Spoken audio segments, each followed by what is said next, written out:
Hi, this is Dan Collins for Traders Exclusive, and today I want to talk to you about market highs and extreme market highs. Coming from you on May 23rd, yesterday the market made what some people may think is a high. In the last couple of years, we've seen the markets, this month in particular, make all-time highs.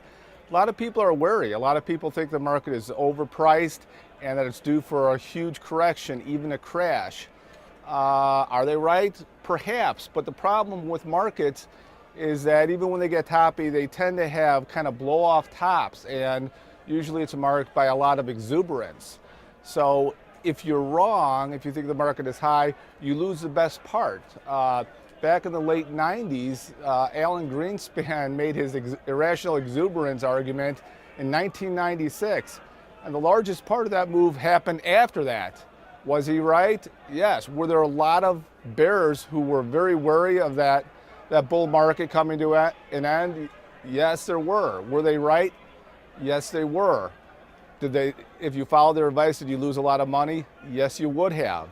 So the question is, if you're in the market, if you're long equities and you fear that we could be near a historic top, do you simply get out and risk missing the best part of that move that usually happens at the end of bull markets?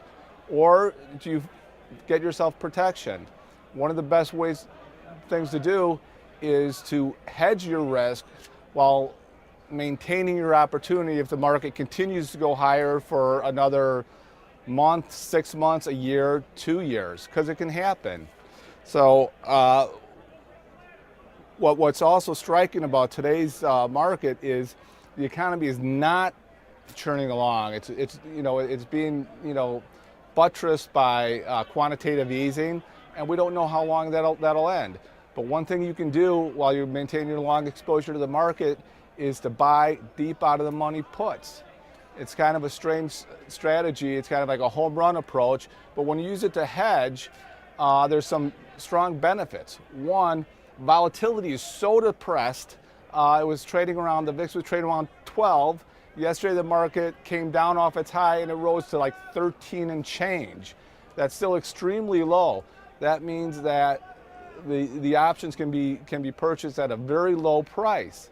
That way you can buy deep out of the money options, and even 10%, 12% away from the market, and even a 3% move is going to boost volatility enough that you're going to see profits on that.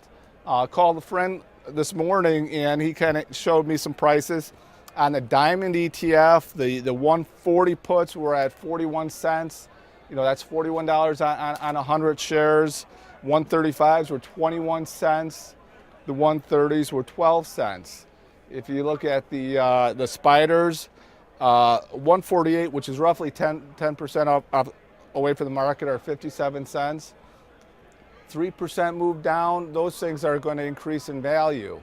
And so if you have a big move, you're going to make money on these. If you have a huge move, these will even move into the money, and you're protected, but you're also maintaining your opportunity if the market continues for months to drift and make new highs.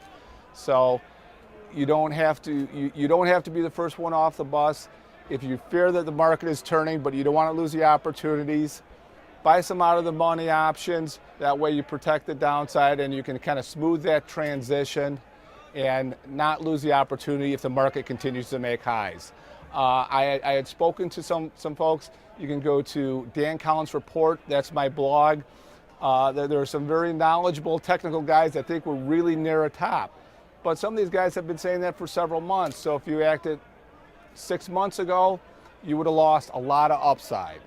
So if you think a market turn is there, don't get out of all your longs, but get protection. Thanks again, Dan Collins. Talk to you later.